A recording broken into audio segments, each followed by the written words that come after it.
It was too dark to see exactly where they had ended up. Twilight, Rarity, could you guys maybe...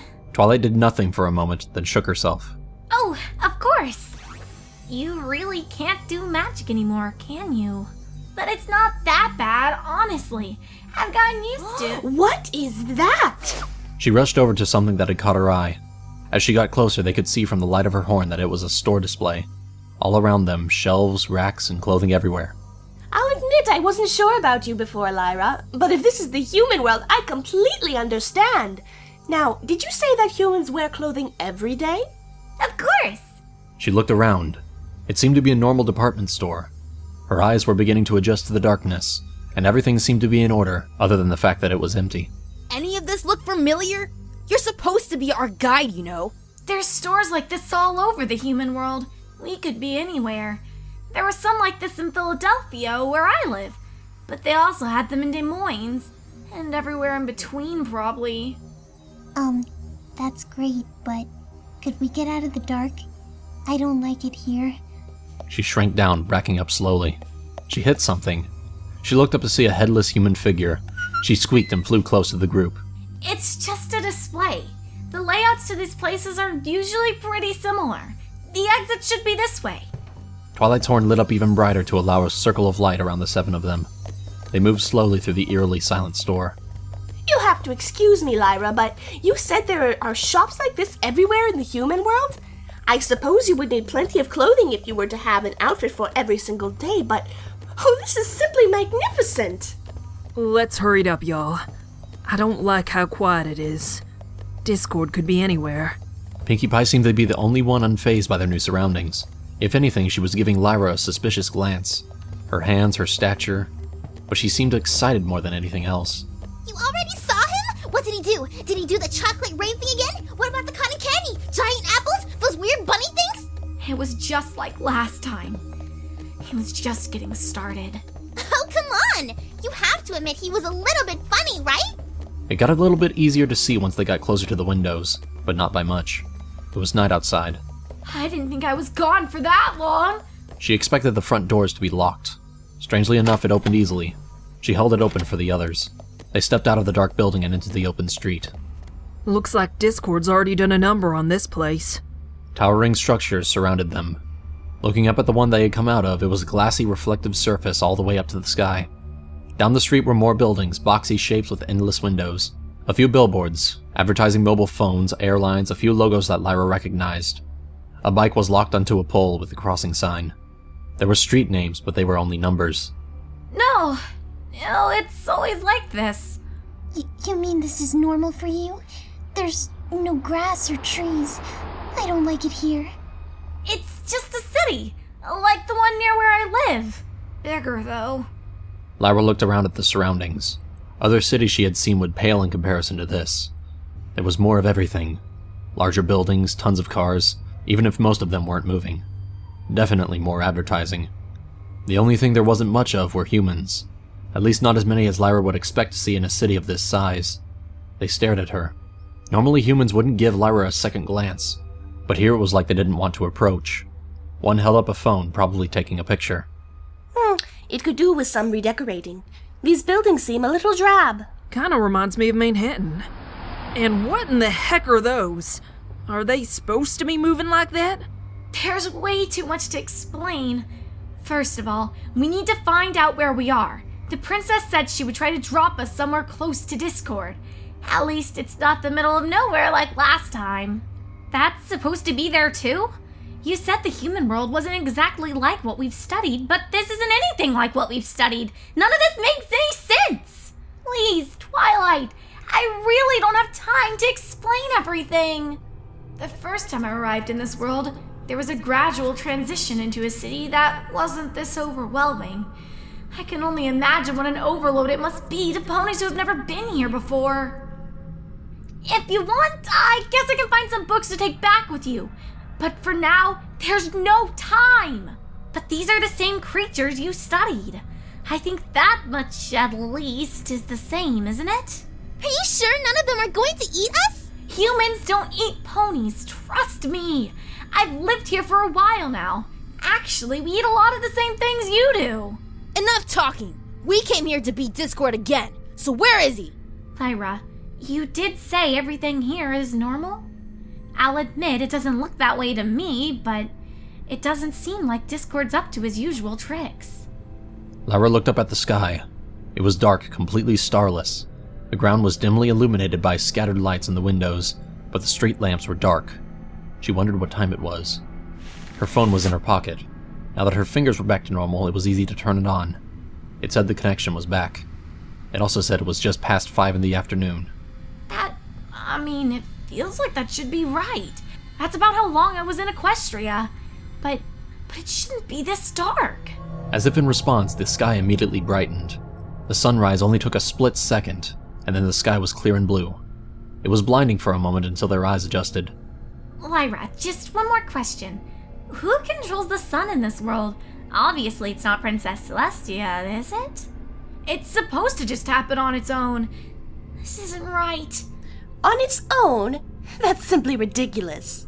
Look, I really don't have time to explain everything about this world. Just let it go. It's too complicated. You guys just need to get to work. Lyra watched the crossing signal. It was flashing a red human hand, the symbol for stop it she'd come to learn, but then it was replaced with a 6-pointed pink star. That flashed a few times, then changed to 3 red apples, a multicolored lightning bolt, a cluster of blue diamonds. Her concentration on that was broken by a hollow thud. She jumped and looked over to notice one of the store mannequins in the window had fallen over. She let out a sigh of relief until the one next to it stepped forward and started pounding against the glass. We'd better get out of here. Hold on, we don't even know where Discord is yet. We'll just get lost. I think he's already found us. Applejack watched the flashing lights, which had gone back to the 3 apples.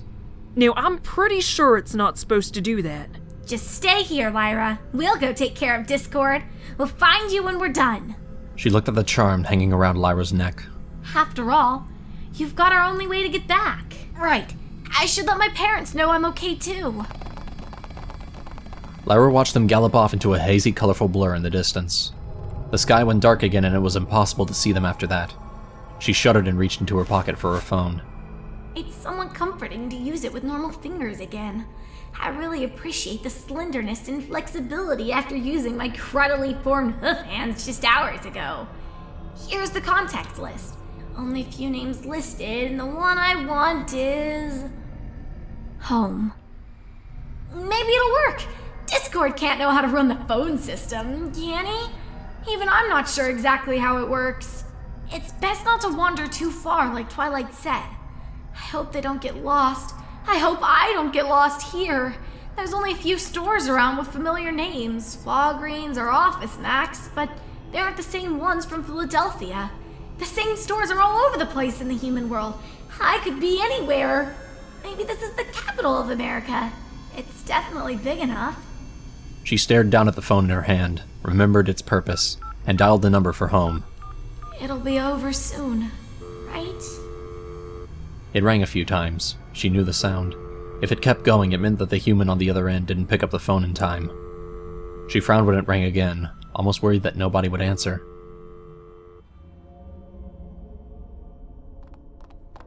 Twilight's head was down, looking at the strange yellow stripes on the road.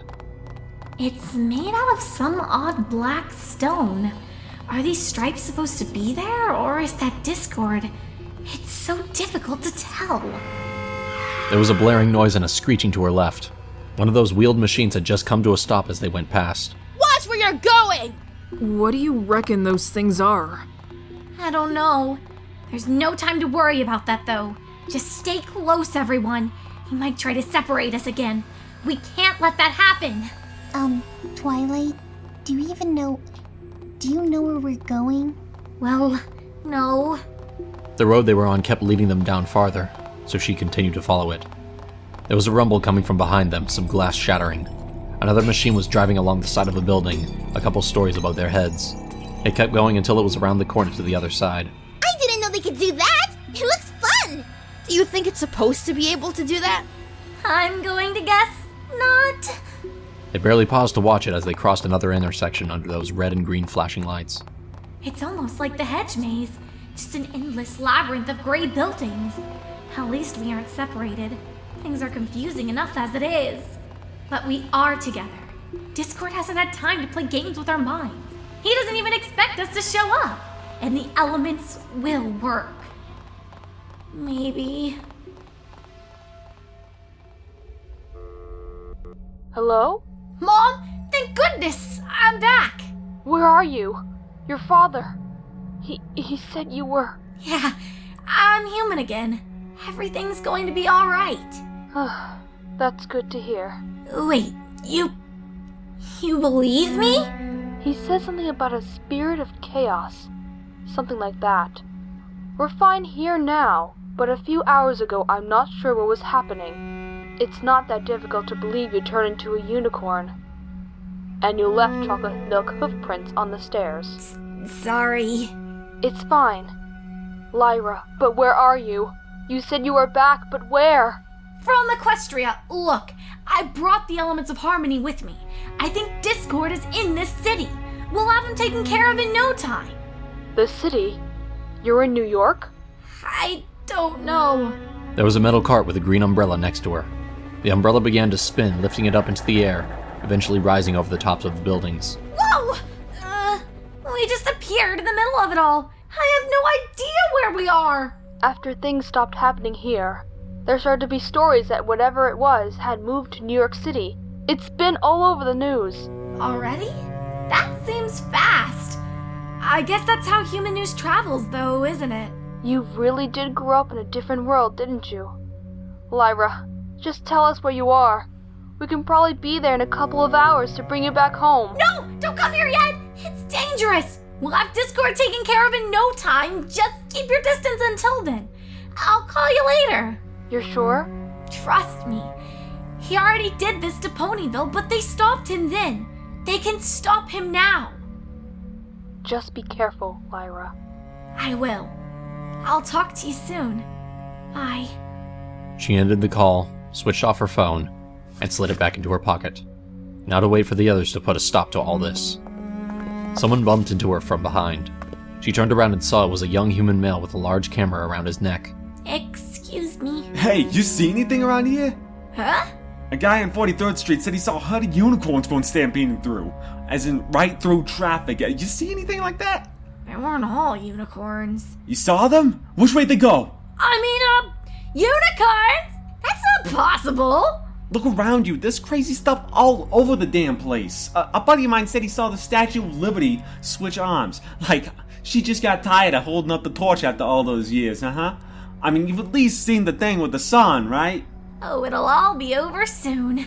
I don't know about that, but, I just gotta see what's down there. Lyra stood there dumbfounded. The human world is doomed to destruction, and yet they just want to watch? She shook her head and kept walking at a brisk pace. There's no telling what else might come alive. She crossed the street. A few people here were talking to each other, watching her as she went past. She passed a store with the windows broken, a car that had somehow turned itself upside down. A sign overhead had a guitar, almost like the one she had played. This one was red, probably a different model. A music store? Or a concert hall? On closer inspection, it actually said Hard Rock Cafe, like it was a restaurant or something. Whatever it was, something about seeing that sign made her feel a little bit better. Things would be back to normal soon enough. She could go back to playing her music. She took a closer look at the windows. Whatever this place was, it interested her. Lyra? No way! I'd recognize you anywhere. What are you doing here? Can we maybe slow down, please? Perhaps we should. All this running around, and we haven't found anything. A trash can got up and ran away as they approached. Other than that, I suppose. The grid of the flat streets and cold stone and metal buildings seemed to come to a clearing. A few of those wheeled machines were sitting around. 2 flagpoles with unfamiliar banners stuck up in the middle of the plaza. Giant human faces stared down from the huge posters. A few panels were dark. Do you think this goes on forever? Course not. It can. I think. They came to a stop. The road split off and went in different directions. It really was just another maze. No wonder Discord would come here. Suddenly everything went dark. The sun had set again, as quickly as it had risen. It took their eyes some time to adjust to the moonlight. Ah, the elements of harmony! Oh, I'm surprised to see you here. I really am. Discord! So, Celestia decided that the human world was worth saving and sent you here. That's certainly unexpected. Stop joking around and get out of here! Oh, let's not be too hasty, Rainbow Dash. Enjoy your visit. This is New York City, home to about 8 million wonderful humans, give or take a few 100,000. Or at least it was. Just a light cola storm and some tricks with their giant statue and they all pack up and leave town. Well, at least some of them. But looks like there'll be more coming just to see the show. What can I say? Humans appreciate chaos just as much as I do. That's enough! We didn't come here to play your games. I may not be sure where this place is, but I know that we need to stop you. All right, girls, let's just get this over with, shall we? Ready? Let's finish up here so I can go home. Sounds good to me. The pendants around each pony's neck began to glow. They could feel the familiar rush of power. Although they had only used the elements twice before, it was unmistakable. And slowly their hooves lifted off the ground until they hovered in front of Discord. Something changed in his bored expression, a look of realization. There was hardly enough time for him to register the burst of color emerging from each pendant, forming into a vivid rainbow against the gray backdrop of the city. It surged through the air, swooping up high before dropping down and heading directly for the Draconicus. The rush of power seemed to last forever, though it couldn't have been more than a couple seconds. Slowly the pendants darkened, returned to normal, and each of the ponies floated back down and placed their hooves back on solid ground. The light cleared. You know, for a second there, even I was sure it was gonna work.